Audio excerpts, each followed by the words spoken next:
Hello guys! Magandang hapon sa inyong lahat. This your guys from Masagari Channel. Free to also matarders sa kayong hapon na to. Tingnan na lang sabihin sa inyo ng ating mga gabay. So this is a special gabay for the month of August 5 hanggang August 11 for the sign off. For the sign off, Pisces. So Pisces, welcome to my channel. Ano kayang messages, advices, and spirit guides ang ating masasaga for today's video? Kanino kayang energy o kaganapan sa buhay ng mga Pisces signs ang ating mga hagilap. So guys, this reading is a general reading lamang, hindi lahat makaka-resonate. Kunin lamang po makaka-relate sa inyo. And comment down below kung kaninong energy ang ating nasagot. Because don't forget to like and subscribe my channel. And hit the bell for more videos update. Kasi maraming salamat po sa mga walang sawang pag-support sa aking channel.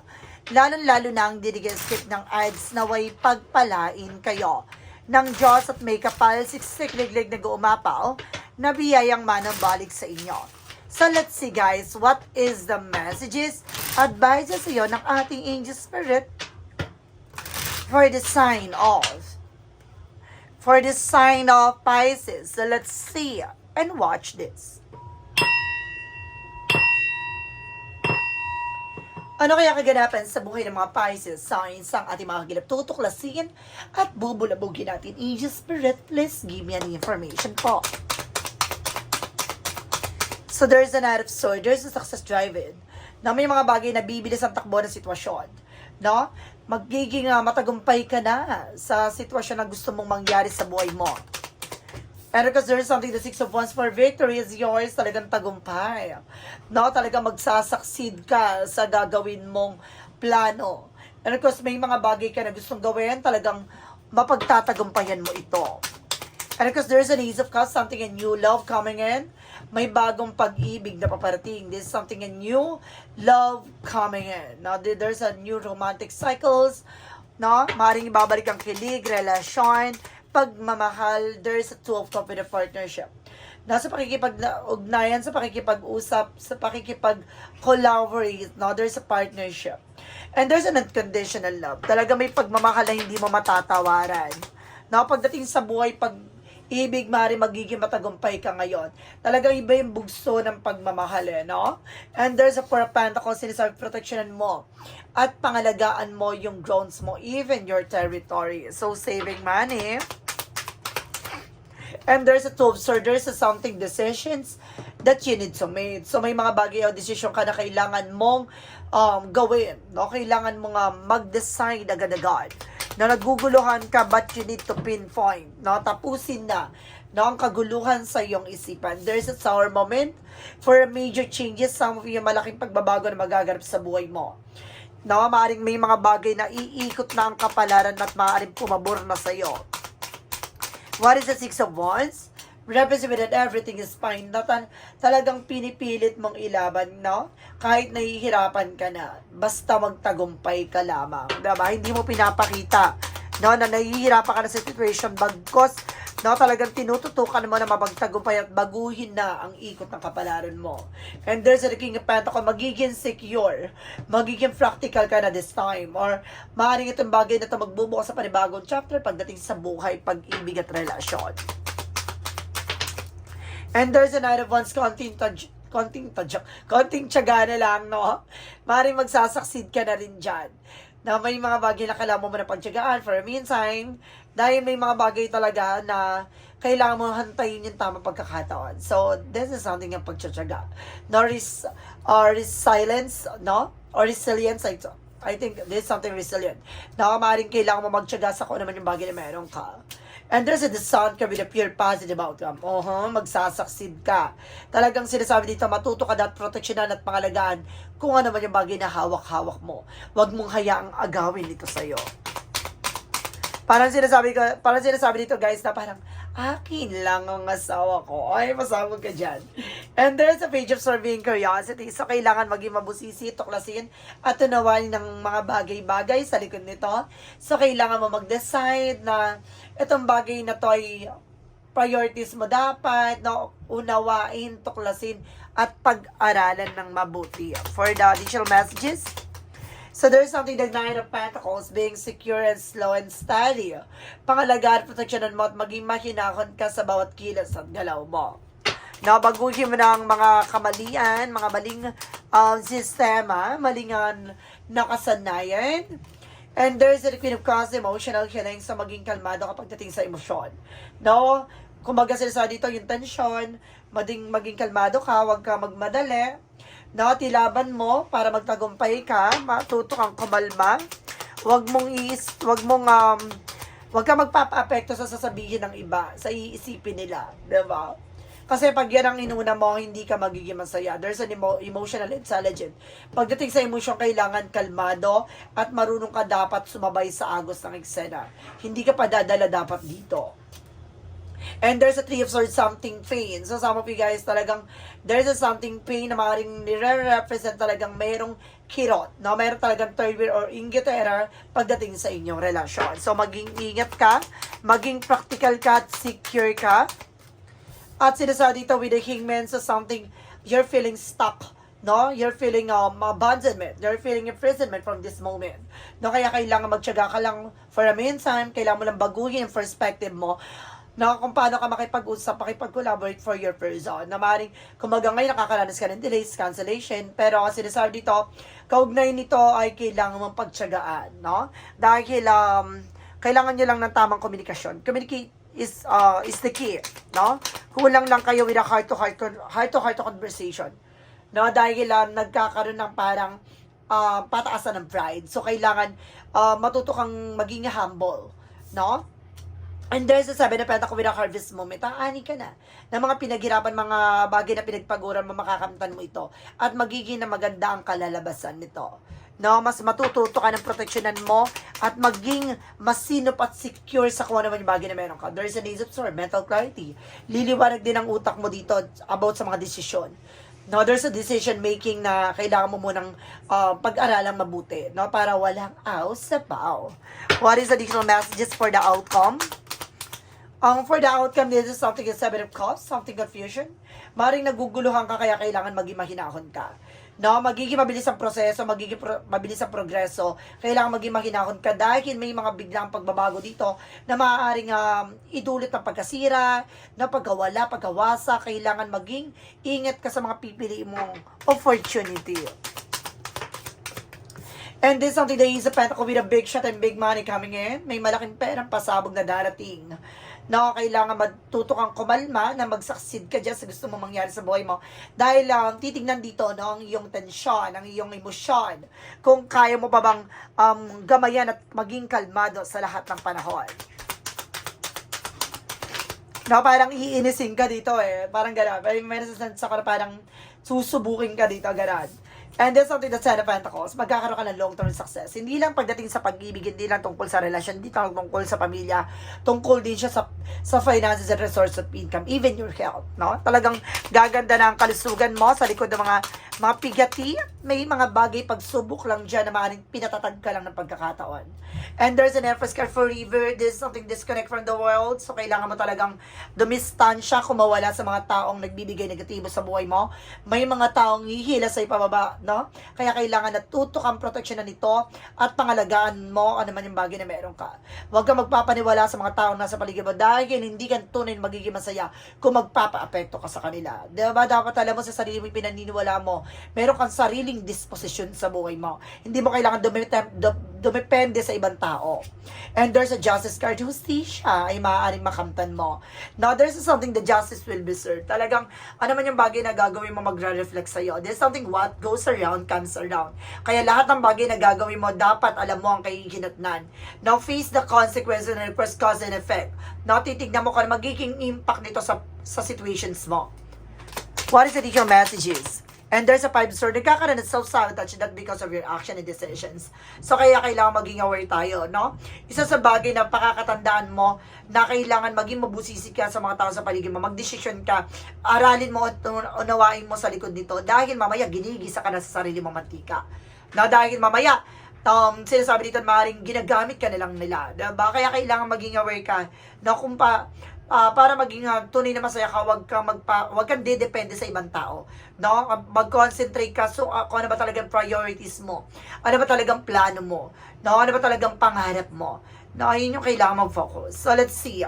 And there's a part of the deck with the Seven of Swords, no? Mas magandang tikong bibig, secrets. Sikreto ang pinakasusi sa tagumpay. Hindi mo kailangan maging pangalandakan para na may masabi silang, matagumpay ka sa ganito. Kailangan mo magkaroon ng sikreto sa sarili mo at sa ibang tao. Nang sa ganun, guys, no? Yung parang boundaries. No, nang sa ganun, hindi sila makapasok ng tuluyan sa eksena mo. Na hindi nila alam yung mga galawan mo at hindi nila alam kung paano nila sisirain ang situations mo. Dahil wala silang kamalay-malay at wala silang kalamalam at mangangapa sila. No, parang dilim niya na mahihirapan silang alamin na lahat ng ganap mo. Ganun yon. So, let's see what is additional messages for natin naman tayo sa finances and career, love life, at kalusugan. Let's watch this. Okay, so let's see what is additional messages tayo pagdating sa finances and career. Let's watch this. Diba, nabulabog kayo? Sige, ito na yan.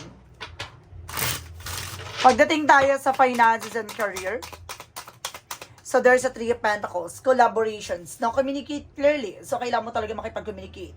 Now, with your person, now with your family, now even yourself. Kailangan mong pag-aralang mabuti na pagdating sa finances. And there's a Devil card. This is something maraming tukso, maraming tuso.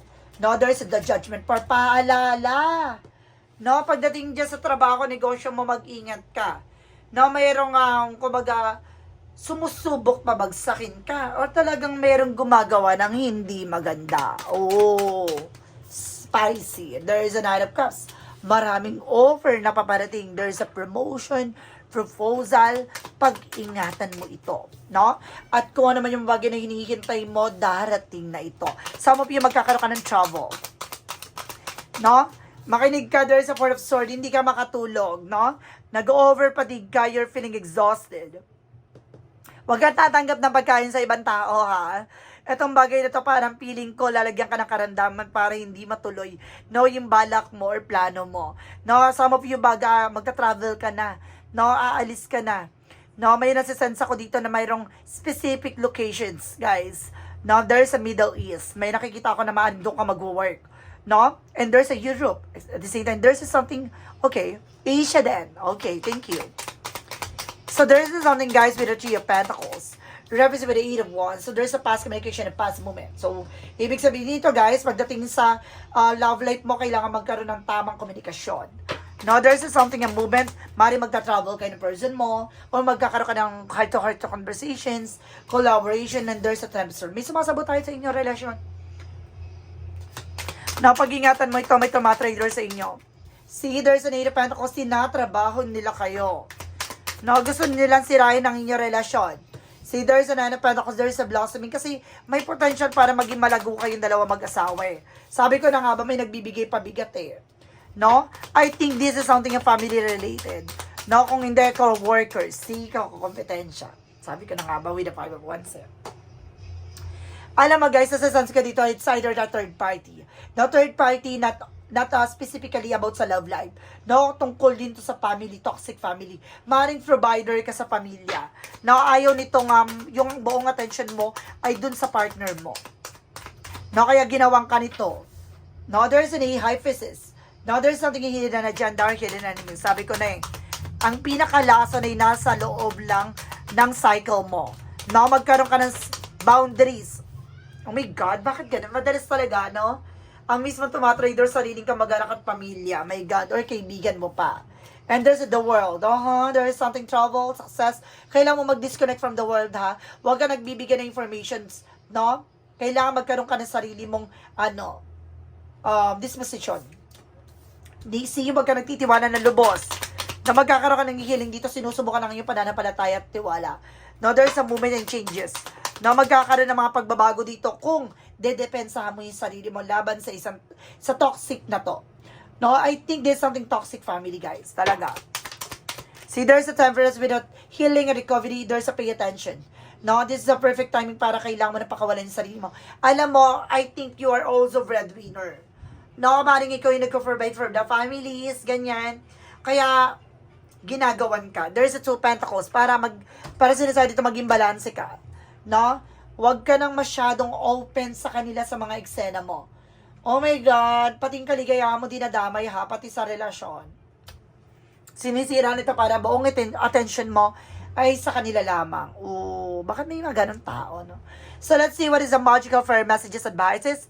And because the pick a card, yes or no. Kung bago ka sa channel ko, guys, sa pick a card, yes or no, pwede ka magtanong, isa lang ang magiging sagot dyan within 1, 2, or 3. Then, of course, pipili ka dyan. Comment down below kung ano number na pili mo at malalaman mo ang sagot sa dulo ng reading na to. And of course, guys, maraming salamat sa mga nag-share ng aking videos sa anumang uri ng social media platforms. Maraming salamat po. Now, of course, available po ang ating Evil Eye, no? Nakatag po dyan sa ating YouTube sa description box. No, tingnan nyo, may nakatag dyan na product na Evil Eye. Please, nandyan po, no? Pwede kayong mag-order dyan. Then, of course, at the same time, kapag nakapag-order na kayo, yung mismong tinag ko, yun ang kailangan nyo orderin, ha? Kapag nakapag-order na kayo, hanapin mo ang aking Facebook account. Then, of course, message nyo ako, no? Para madasalan natin yan, no? Madibusyonan at ma-orasyon natin at magamit nyo in the right time. Kasi po, dyan po at least, no? Saan man sulok ang mundo, at least kayo ang nag-order ng sa ganan specific na i-deliver sa inyo. So, let's see, guys, what is additional messages, advices. So, let's watch it. Okay, guys, so let's see. What is the magical fairy messages represent what?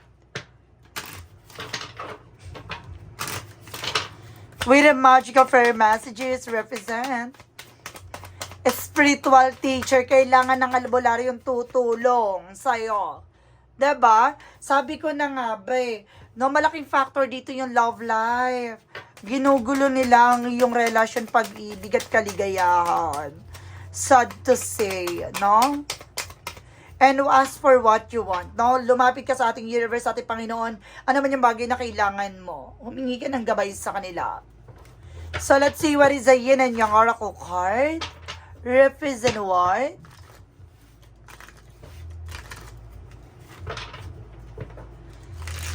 So, let's see, guys. Okay, so there's something triggers. May mga bagay na nag-trigger dito yung complications. And there's a close of it, guarded. So, kumbaga kailangan proteksyonan at mga lagamit sarili mo, nangihina ka na dito sa mga nangyayari sa'yo. See, there's a toxicity, I told you. Para ka nakakulong sa isang situation, there's a toxic talaga. And there's a transformation, kailangan na mabago. No, ang sistema, eksena, kalagayang sitwasyon. What is the synchronicities represent what? And there's a summer, ngayon summer season, guys, maaaring masagot na lahat ng katanungan mo. And there's a storyteller. Meron dito magaling magawa ng kwento, ha? Magaling siyang gumawa ng eksena. Mag-ingat ka. And there's a faith, no? Susubukan ng pananampalataya at tiwala mo kung hanggang sa kakakapit. So, let's see what is the romance angels for a mystic love oracle deck. And there's a ghosted, disappearing. So, may mga bagay na parang bigla na lang maglalaho. Or bigla na lang naglaho yung person mo. Maaaring bigla siya nagbago na parang nag-iba na lang siya, ganun, bigla. Ibig sabihin dito, maaaring ginayuma kayo ng person mo. Tapos, inano niya para mag-iba yung nararamdaman ng person mo, no? Oh my goodness. And this is something finances and career. No, maaaring talagang may related talaga, no, about sa finances and career dito. And there's an addiction. See? So parang there's an unhealthy attachment. Talagang nagkaroon talaga ng kakaibang eksena sa inyong relasyon. Meron talagang parang obsessed or something greedy. No, kaya ito, no, parang inilaan yung person mo from addiction. Parang dun niya binaling. No, maaaring yung person mo mahilig manigarilyo, or maaaring, kumbaga yung person mo something, may bisyo, ganon. And there's a be gentle with yourself, no? Kaya kailangan maging mahinahon ka, maging ano ka sa sarili mo, pangalagaan, protection mo ito. Alam mo yung person mo, binaling siya dun sa bagay na yun para ma-discourage ka, no? Mag-iba yung, ano niya, galawan ng person mo, ganon. And of course, there's a Jesus loving quote said, pray always. So, kailangan mo magdasal palagi. No, humingi ka ng gabay sa ating angel spirit.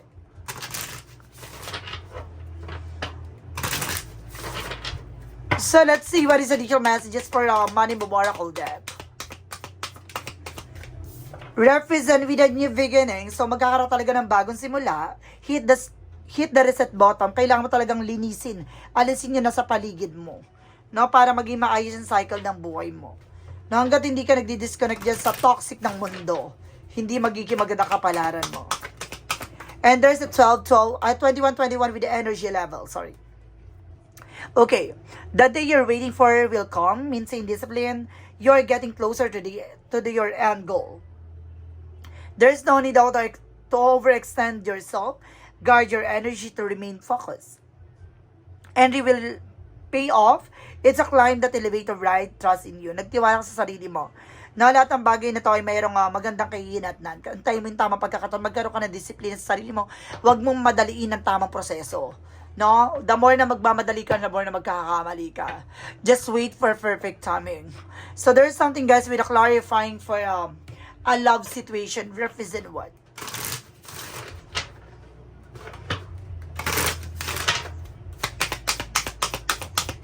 And there's something boundless spirit. Your only limit are the ones you put on yourself. No, kaya kailangan magkaroon ka ng limit sa sarili mo. Nang sa ganun hindi ka talag dito inaabuso ng mga tao sa paligid mo, ganon.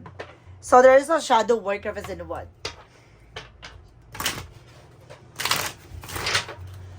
From the shadow work represent what? Spirit awakening. Talagang may pagmulat sa about sa spiritual. So, something spiritual development, no? There's an intuition in spirituality. Sit your shadow, it's the way to enlighten. Na malalaman mo talaga ang multo ng eksena mo kapag nakita mo na ang kaliwanagan sa madilim na parte ng buhay mo.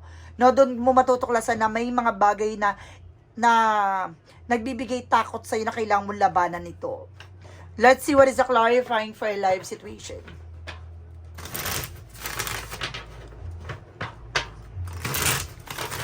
For clarifying for a life situation, represent with a spiritual retreat. Seek solitude to reconnect with your inner wisdom and emerge rejuvenated. So, kailangan mo talaga, no, hanapin, no, at tignan yung ano man yung bagay na mahalaga sa iyo sa buhay mo. Talagang kailangan mo mag-disconnect from the world, even sa spirituality. No, kailangan mong i-refresh lahat. No, mamaya may mga bagay na nagbibigay negatibo sa iyo, especially dyan sa tahanan mo. No, may nagbibigay pamalas sa buhay, sa relasyon, sa pamilya. So, mag-ingat tayo sa pagbibili ng mga charms and protections po na maaaring magbigay ng bangungot sa buhay nyo. So, let's see what lies beneath the future. Huwag tayong tanggap ng tanggap ha ng mga bigay-bigay ng mga charms. Imbis na swertin tayo, mamaya malasin tayo. And there's something anger management. Isa to, na kailangan mo i-manage yung galit, puot. Na maaaring nagiging mainitin ng ulo mo, or kayong dalawa na person mo. Some of you cross-watcher out there. And there's a part of the light represent what? What is a part of the light?